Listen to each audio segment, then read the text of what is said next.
Hello friends, welcome to our channel Dream UPSC. So this is lecture 5 of Ancient History series. So let's start the video.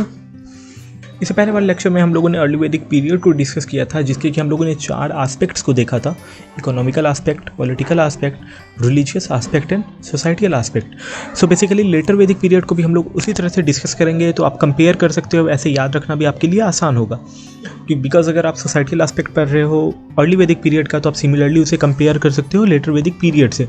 So basically दोनों चीज़ें आपको एक साथ ही याद हो जाएंगी। 1000 BC के आसपास iron was discovered from the places known as Atranj, Khera and Jakhera. ये प्लेसेस कहाँ पे हैं? तो ये प्लेसेस वेस्टर्न यूपी में है। तो यहाँ से आयरन वॉज डिस्कवर्ड। अब बेसिकली आयरन डिस्कवर हुआ है, तो आयरन से आयरन टूल्स भी बनेंगे। So very good quality of iron tools were created which facilitated in clearing the dense forest. Dense forest कहाँ के? Which was in Gangetic Valley and Plains. So basically जो dense forest Gangetic Valley and Plains में था, उसे clear करने में ये iron tools ने हमें मदद किया। तो अर्ली वैदिक में वी नो कि जो आर्यंस आए हुए थे वो लोग they were nomadic and pastoralist. It means they were wanderer. They were basically wanderer and they were in search of grassland because their greatest wealth was cattle. But अब क्या है, इन्होंने डेंस फॉरेस्ट को क्लियर कर दिया है। Dense forest which means the land must be fertile. So अब इन्हें बहुत ही फर्टाइल लैंड मिल चुका है, on which they started aggressive agriculture which made their life more sedentary. Sedentary basically means no or less physical movement या activity. So basically आपको पता है कि जो लोग भी एग्रीकल्चर प्रैक्टिस करते हैं वो वहीं पे रहते हैं जहाँ पे उन्होंने क्रॉप्स को ग्रो किया है। सो पहले की तरह भी इन लोगों ने घूमना बंद कर दिया है, जैसा कि ये घूमते थे अर्ली वैदिक पीरियड में, because their greatest wealth was cattle and they were nomadic. तो अब उन्होंने घूमना बंद कर दिया है and their life has become more sedentary. Okay, Aryans further penetrated to different parts of countries which are as follows. They moved from one place to another. So उन places के बारे में जानेंगे। Northern and western, north western and northern part known as Aryavarta और Brahmavarta. Eastern part पूर्वखंड and central India मध्य देश। सो in the later वैदिक text Atharva, Yajur and साम, आपको पता है ऋग्वेद अर्ली वैदिक पीरियड में ही लिखा गया था। So basically in the later Vedic period the Atharva, Yajur and Sama Veda, the rivers like Ganga, Yamuna and Sadanira. Sadanira Gandak का पुराना नाम है। सो बेसिकली अब हम लोग उसे गंडक के नाम से जानते हैं, बट पहले उसका नाम सदानीरा था। सो जो लेटर वैदिक टेक्स्ट है हमारा अथर्व, यजुर एंड साम वेद, इनमें जो है इन रिवर्स का नाम मेंशन किया गया है। तो जो 4 एस्पेक्ट्स की हम लोग बात कर रहे थे, उसी तरह से हम लोग लेटर वैदिक पीरियड को भी डिस्कस करेंगे। तो सबसे पहले इकोनॉमिकल एस्पेक्ट देखते हैं। तो agriculture became most important activity and agriculture commodities became most important wealth which included yava which is barley, godhuma which is wheat and vrihi which is rice. So अब इनका ग्रेटेस्ट वेल्थ जो है वो एग्रीकल्चरल कमोडिटीज़ बन चुका है, जो कि पहले कैटल था। एंड पहले की तरह जैसा अर्ली वैदिक में था, वैसा ही यहाँ भी no formal system of taxation. People contributed voluntarily in form of bhaga और बलि। अगर हम लोग पॉलिटी को डिस्कस कर लें तो the position of Rajan became much more important, जो कि पहले उतना इम्पॉर्टेंट नहीं था, because he was assisted mainly by 3 assemblies which was सभा, समिति एंड विधाता। बट नाउ राजन का जो पोजीशन है वो बहुत ही ज़्यादा इंपॉर्टेंट बन चुका है। द असेंबलीज ऑफ सभा एंड समिति जो है उन्होंने अपना फॉर्मल इंपॉर्टेंस को खो दिया है, पहले जितना ये इंपॉर्टेंट नहीं रह गए। एंड विधाता जो है वो तो कम्प्लीटली डिसअपियर ही हो गया। Now Rajan was assisted by priestly class. So basically priestly class क्या होता है? मेनली सोशल ग्रुप होते हैं which is responsible for officiating over sacrifices, rituals या रिलीजियस आपका फंक्शंस जो है उसके लिए।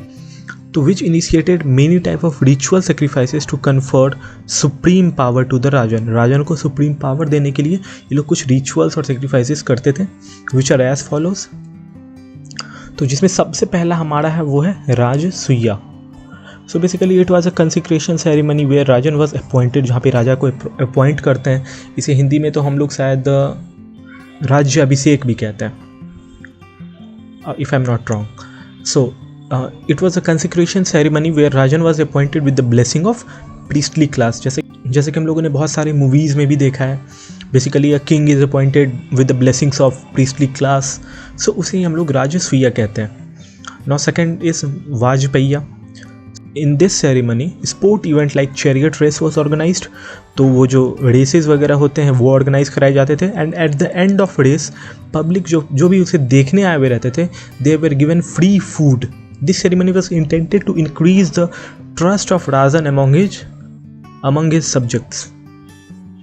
सो बेसिकली जो गांव की प्रजा है, जो भी राजा की प्रजा है, उनके बीच राजा का इमेज अच्छा करने के लिए, एक ट्रस्ट उनके अंदर बिल्ड करने के लिए कि जो हमारे राजा हैं वो बहुत ही सक्षम है हमारी रक्षा करने के लिए।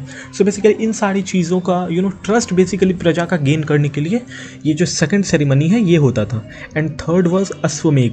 It was the most important ritual sacrifice aimed at increasing territory. आप लोगों में से भी बहुत सारे लोगों ने अश्वमेघ के बारे में सुना होगा। So it is basically most important ritual sacrifice aimed at increasing territory. In this ceremony एक हेल्दी हॉर्स को चुना जाता है, किसी भी हॉर्स को नहीं, but basically a healthy horse is chosen after getting incisioned, मतलब उसके एक नस को काट दिया जाता है।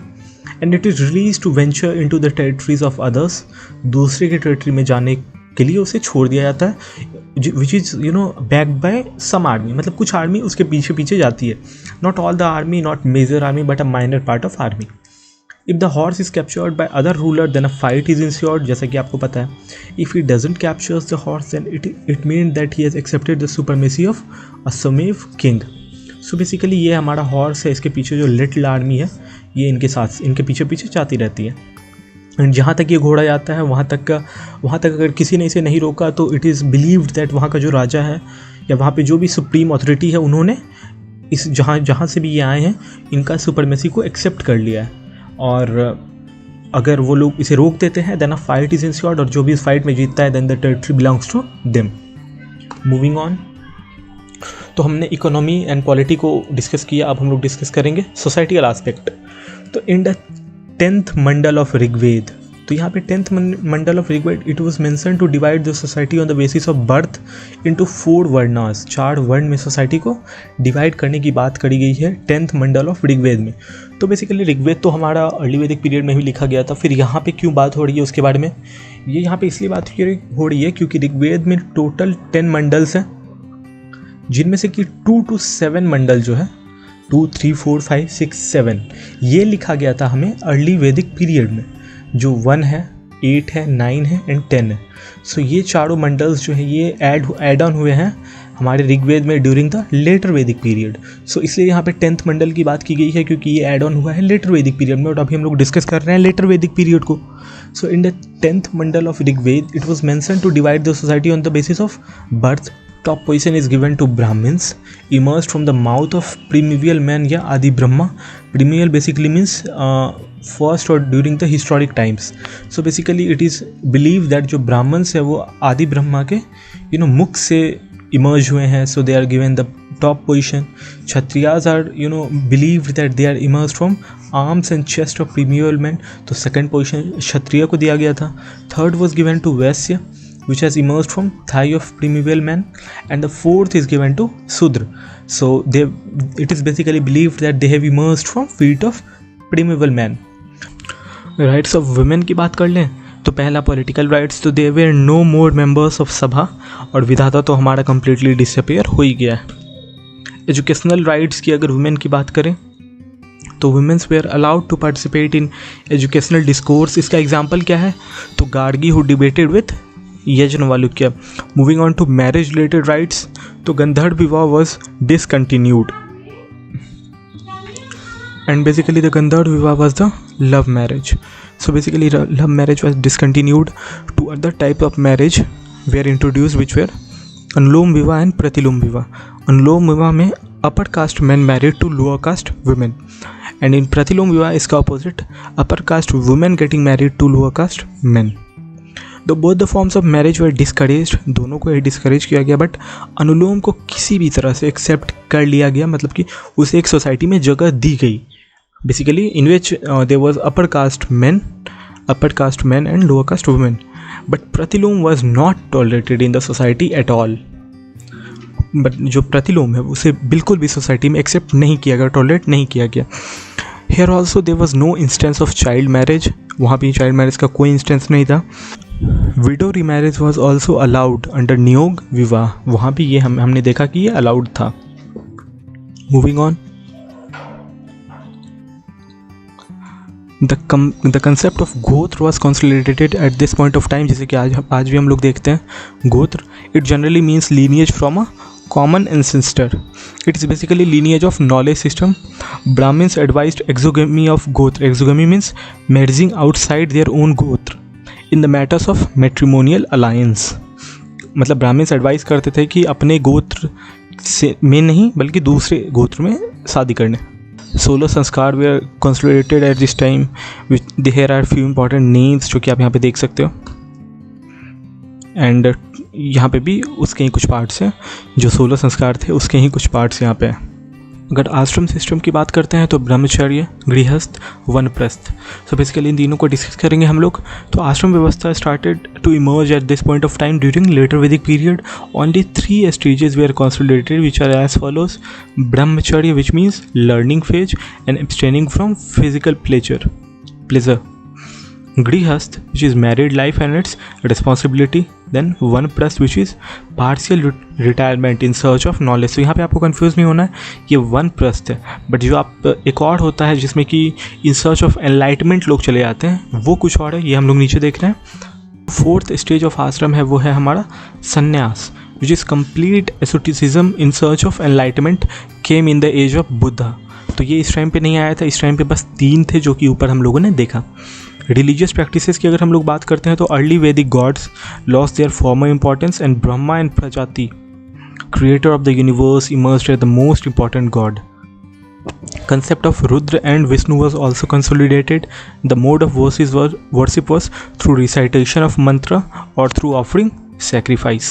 The objective of worship was material gain throughout the later Vedic period, but at the end of later Vedic period, progressive section of society started a movement for reform.